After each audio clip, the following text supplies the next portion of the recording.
Greetings, my friends. I am Dragon, and welcome to the Dragon Kingdom. This is something that I believe many artists struggle with, including myself. Just so many of us have this issue, and it's finding our inspiration. Where can we get inspiration?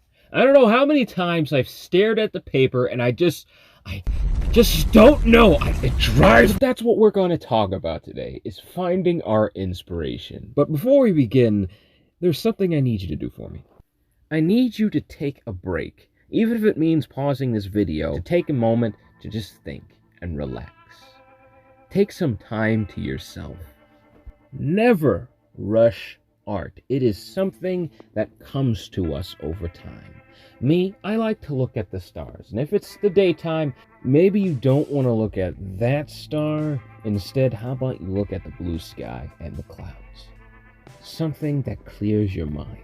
Now, I want you to relax. Art takes time. Every time you create something, you're bringing life to something. You're not just drawing something. You're creating life.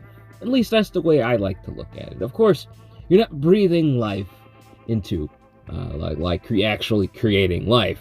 No, that type of life creation requires a different type of art. Anyway, back to art.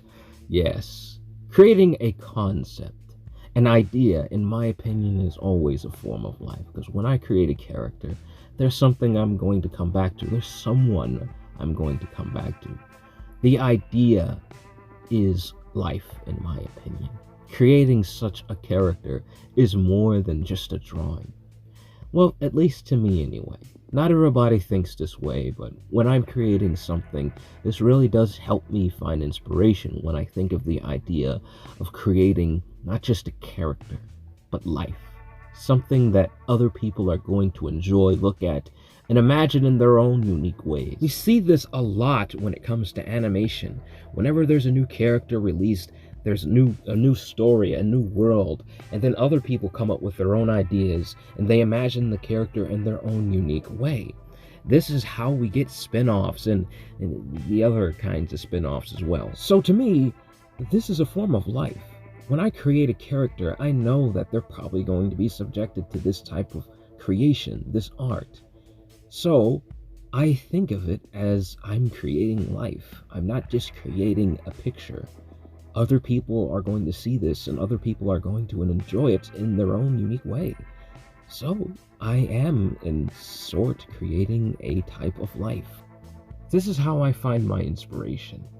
Seeing not just a picture, but seeing something more than a picture. I just watched a little bit of a Let's Play on Dead Space. Thank you. Oh boy. I don't like it. Why is there blood going? So, I'm going to do just that. I was inspired by the characters of that world, and I can imagine them in my own unique way. As I was telling you all earlier, maybe you can do this as well. Maybe you found inspiration in another character, or maybe a universe, and you see these characters doing something different, or imagine the world in a completely unique way. This is what I've decided to do, and where I have found my inspiration, just by talking to you about where inspiration can come from. I have found my own, and hopefully I have inspired you to create something. Whether it be a drawing, or you're building something, anything at all, finding inspiration, for me, starts by relaxing, and I believe this is going to help you as well. Clear your mind and take a break, take a breather. Clearing your mind is something that we've learned when we were kids. Relaxing and not rushing things, that's something we've learned long ago. And it was important for me to start doing that more often, as not only did it help me with drawing, it helped me with everything in life. Sometimes it just takes that relaxation to clear your mind and take it easy for a minute before you can actually start to understand things a little bit better and see things a lot clearer. It takes just a moment to relax. Let go for a minute. Don't put a rush on so many things. You have to find that moment to relax. This is a lesson that I'm glad I started to put on my channel as one of my first videos.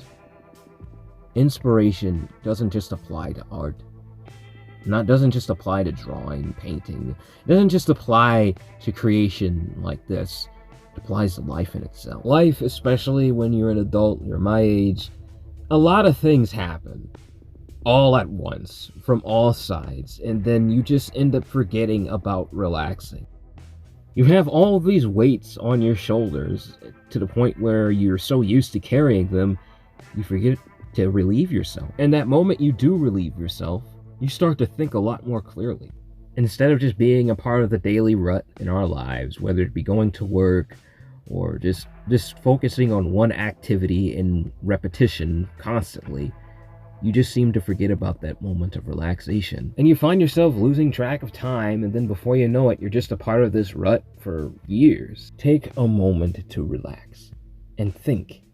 The time you take in that brief moment could mean so much for you. You could figure out ways to make that weight that you've been carrying for so long a little lighter. Just a little bit of advice here as we're learning how to find our inspiration. That's just a little something I've learned growing up and going into adulthood. I just thought it would be nice to share with you guys. Maybe you found some help and advice in what I said. Maybe you did, but either way, hopefully somebody got some help from what I said, and hopefully you did enjoy this video. But yeah, I found some inspiration, and just by kicking back and relaxing for a minute, taking some time to myself, I said, you know what, I'm going to draw something fun for Dead Space. Why not? I'm going to create a character that is inspired by Dead Space, but it's in a universe I created based off of Dead Space, of course. But it's a little bit of a twist on the Necromorph. His name is Steve, the friendly Necromorph. You remember how you had to fix that broken tram in Dead Space? Well, it's this guy's fault. He's also the guy that threw the batteries all over the place. Steve was smoking a little too much of the Happy Leaf, and he fell onto the train tracks, and yes, he didn't even get killed by a Necromorph. He got killed by a train, and well, Marker had to do its best with what it got. And we have Steve! Hopefully you enjoyed this video. If you did, please do leave a like, comment, and subscribe for more, because I'm going to be drawing a whole lot more on the channel. And if there's anything you guys want to learn more about drawing, hey, let me know in the comments. I might make a video about it. But until next time, take it easy for me, and please do have a blessed day. Bye.